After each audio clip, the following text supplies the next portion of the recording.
There's a lot of resources to assemble today here because we're going to do some learning. And as always, when we do some learning on Shabbat morning, you're welcome to follow along with just your ears and also your eyes. And what we're going to learn today, and we're going to study it in some depth, is the maftir reading for this week's parasha, which is also the maftir reading for Shabbat Zachor, which comes in the spring before Purim. So let's start looking at it. We'll get into it. We'll talk a little bit about Purim, and we'll talk a little bit also about Yom Kippur. So that's kind of the long arc of where we're going. So we'll begin Deuteronomy chapter 25, verse 17, chapter 25, verse 17. And if you're following on the Eitz Chaim Chumash, it's page 1135, the very last line. And we'll read in English. Remember what Amalek did to you on your journey after you left Egypt. How, undeterred by fear of God, he surprised you on the march when you were famished and weary, and cut down all the stragglers in your rear. Therefore, when the Lord your God grants you safety from all your enemies around you, in the land that the Lord your God is giving you as a hereditary portion, you shall blot out the memory of Amalek from under heaven. Do not forget. Okay, so this is a pretty dramatic reading. These three sentences have a lot of drama in them, and I think that because of what's going on in the world today and in, unfortunately, our country and in our neighborhoods, we can relate to this. The experience of anti-Semitism has really dramatically changed, and I want to say increased, but I also want to say been brought to the surface since October 7th. And Amalek, which we're reading about in this selection, is the perpetual enemy of the Jewish people. So actually, if we want to know where Amalek really comes from, we turn all the way back to page 217, also known as Genesis chapter 36, verse 12. So page 217, Genesis chapter 36, verse 12. And this is what we read. Timnah was a concubine of Esau's son Eliphaz, and Esau is, of course, the twin brother of Yaakov, of Jacob, and she bore Amalek to Eliphaz. So Amalek is related to us. Amalek is part of our family, not the Jewish side, but the extended side. And so this is pretty remarkable. And so also when we're looking at, we're back on page 1135, verse 17, the section from our Torah portion this week. Remember what Amalek did to you on your journey after you left Egypt. Okay, so we know where Amalek comes from, that Amalek is a descendant of Esau. But what exactly did Amalek do to us when we left Egypt? Now for that, we'll turn back to Exodus chapter 17, verse 8, also known as page 420 in our Eitz Chaim Chumash. And you're always welcome to just follow along with your ears if all this page turning is a little bit more than you bargained for on a Shabbat morning. But we're reading chapter 17, verses 8 through 16, and this is also quite dramatic. Amalek came and fought with Israel at Rephidim. Moses said to Joshua, so Moses had emerged at this point as the leader of the Jewish people, and Joshua was his second in command and eventually his successor. So Moses said to Joshua, pick some men for us and go out and do battle with Amalek. Tomorrow I will station myself on the top of the hill with the rod of God in my hand. Joshua did as Moses told him and fought with Amalek, while Moses, Aaron, and Hur went to the top of the hill. Then whenever Moses held up his hand, Israel prevailed. But whenever he let down his hand, Amalek prevailed. But Moses' hands grew heavy, so they took a stone and put it under him, and he sat on it, while Aaron and Hur, one on each side, supported his hands. Thus his hands remained steady until the sun set. And Joshua overwhelmed the people of Amalek with a sword. Then the Lord said to Moses, inscribe this in a document as a reminder and read it aloud to Joshua. I will utterly blot out the memory of Amalek from under heaven. And Moses built an altar and named it Adonai Nisi. He said it means hand upon the throne of the Lord. The Lord will be at war with Amalek throughout the ages. So this is how Amalek is the perpetual enemy of the Jewish people. And when we read in this week's parasha, the language is strikingly similar to what we just read when we're in Deuteronomy chapter 25, verse 19. Therefore, when the Lord your God grants you safety from all your enemies around you, and the land that the Lord your God is giving you as a hereditary portion, you shall blot out the memory of Amalek from under heaven. Do not forget. So we have these two parts, that we want to blot out Amalek, that we want to defeat Amalek, but also that we don't want to forget Amalek.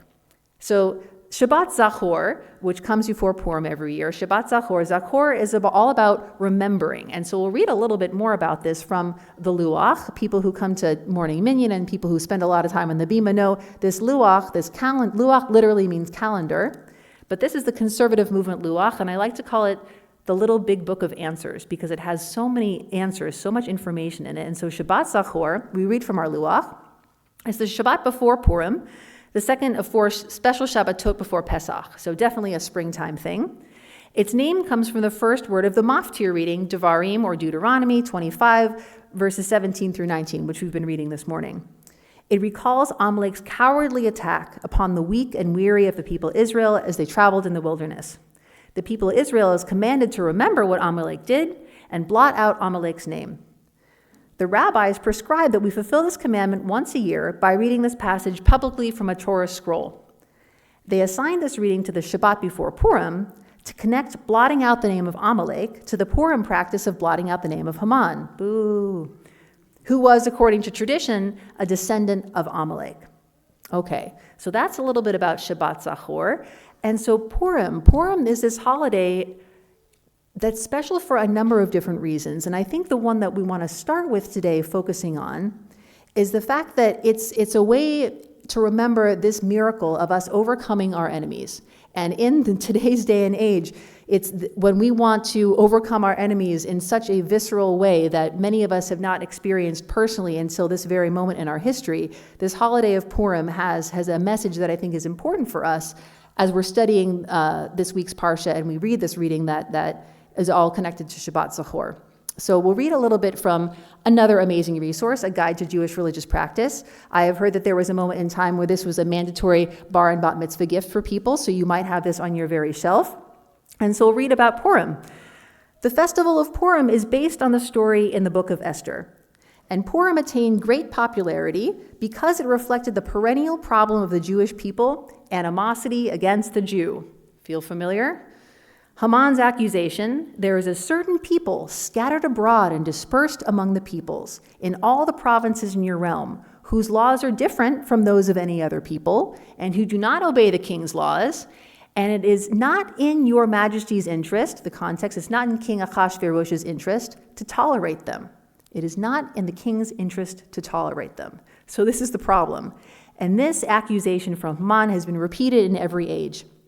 The celebration of Purim strengthens our people, enabling us to face such accusations with dignity and courage, inspiring us with the hope of final victory over our enemies.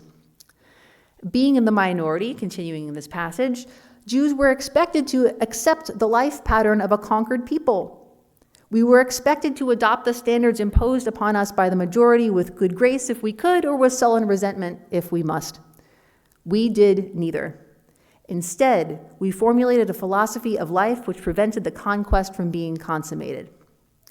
The corollary of this is not that we face hatred with faith and courage, but rather, says Isaac Klein in this book, that we find meaning in the minority status that so often makes us the target for the slings and arrows of our enemies.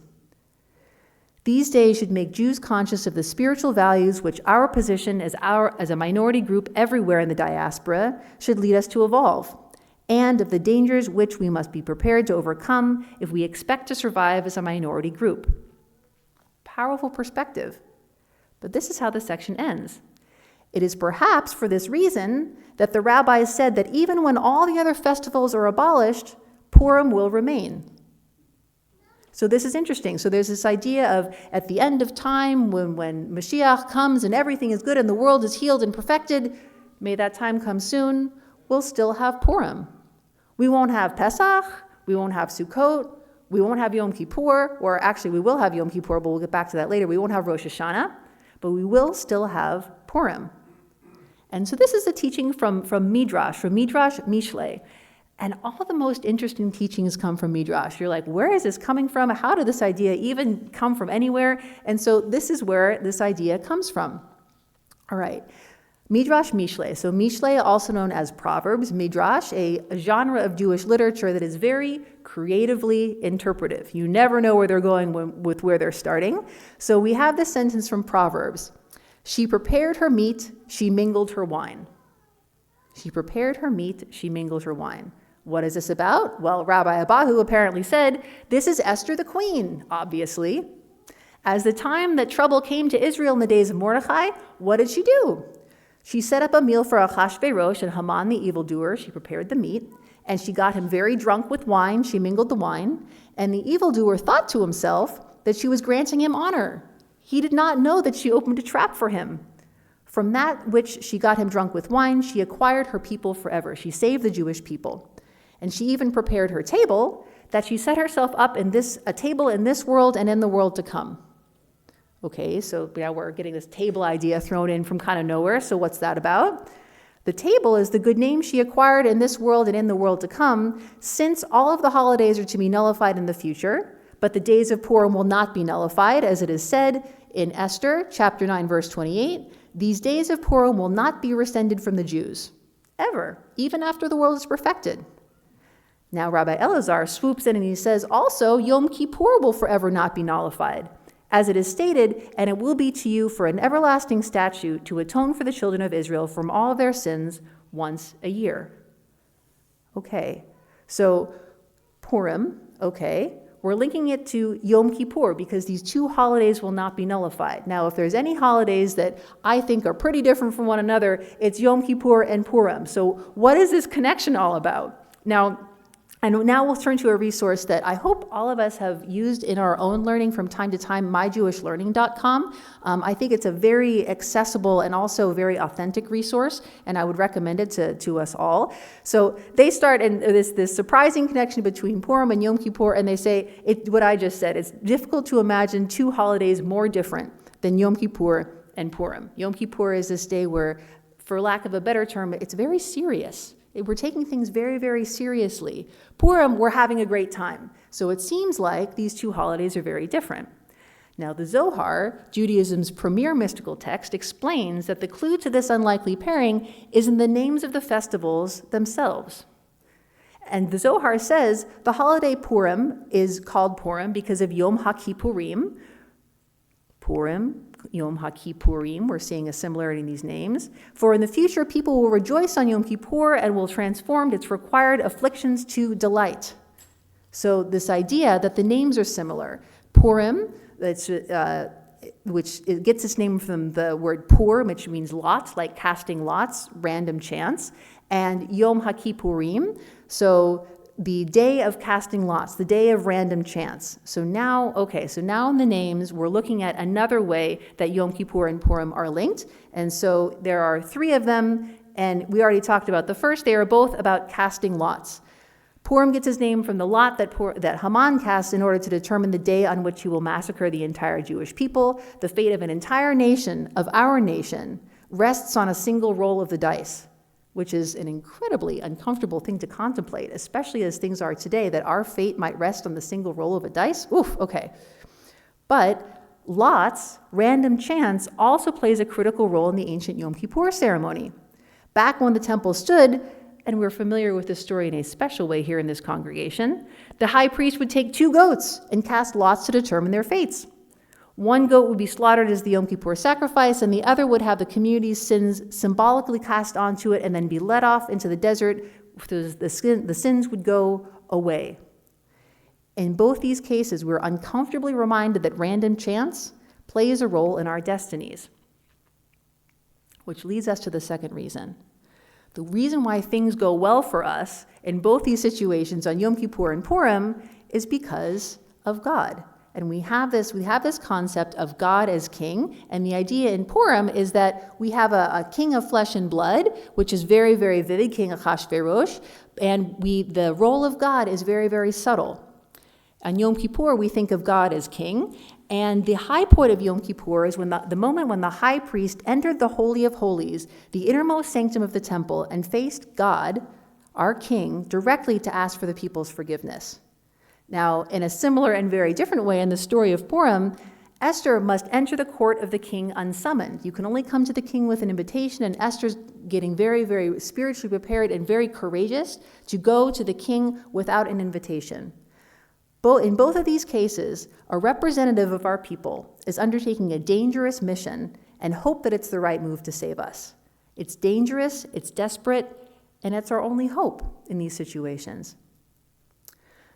And also, as we've talked about before, the biggest similarity between Yom Kippur and Purim is that they are the forever holidays. As we read in the book of Esther, the days of Purim will never be rescinded from the Jews. And as we read in the book of Leviticus, it will be to us for an everlasting statute to atone for the children of Israel from all of our sins once a year.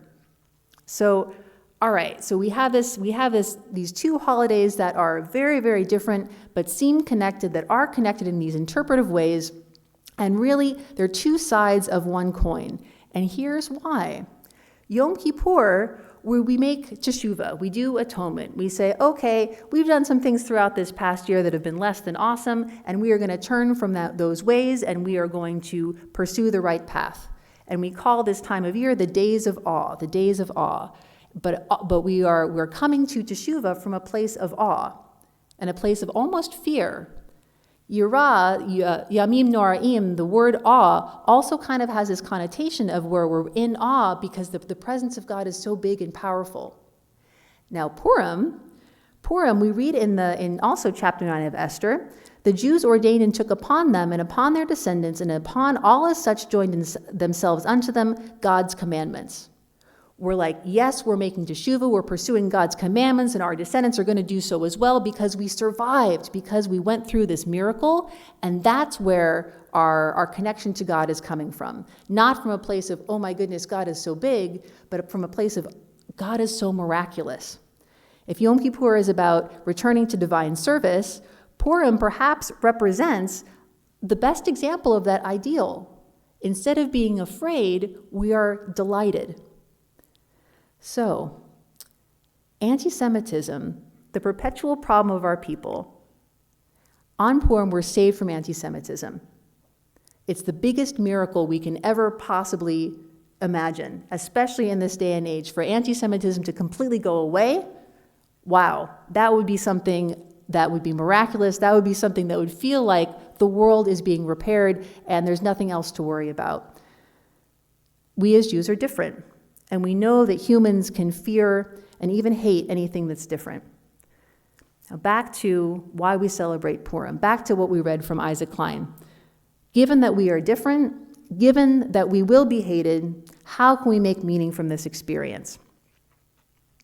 We need to be courageous, we need to be strong, and we need to remember our spiritual connection.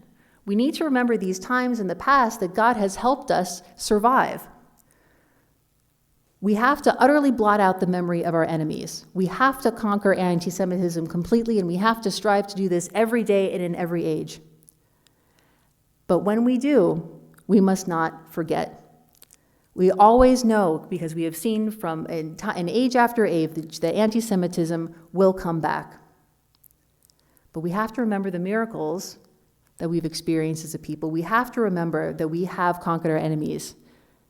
And we have to be strong to conquer our enemies in our generation. We have to be courageous to know that at any time anti-Semitism will come back, that in every age there have been people that have risen up against us to destroy us, and still it's worth it to be Jewish, to live our lives with open hearts, to have the courage to be who we are as ourselves, to be who we are as a people, to love life and to love one another. Shabbat Shalom.